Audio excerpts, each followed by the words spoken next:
Welcome to Luca is a Billionaire, where the only thing I invest in is your answers. You start by making sure the laptop is plugged in. Windows often limits brightness on battery. Once ready, open the Start menu and type Power Options, then press Enter to reach Power Profiles. From there, locate the active power plan and click Change Plan Settings so you can access display controls. This step is the gateway to precise brightness settings because it ties display behavior to power profiles. Once you open plan settings, you can change slider-based values and advanced options that directly affect screen output. You now adjust the visible slider under Change Plan Settings to set basic brightness for both on battery and plugged in. Move it left to darken or right to brighten. Once done, click Change Advanced Power Settings to open the dialog with granular controls.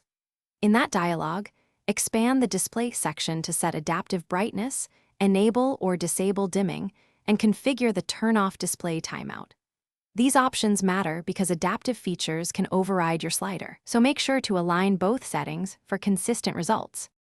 You finish by checking the graphics control panel, Intel, NVIDIA, or AMD, as it may provide its own brightness and color adjustments that override Windows.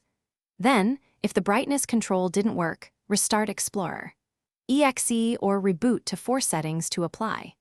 Make sure to update or reinstall the display driver via Device Manager.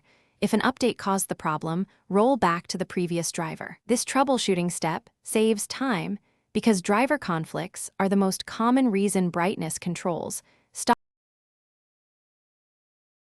Thanks for watching and please subscribe. It's the best investment you'll ever make.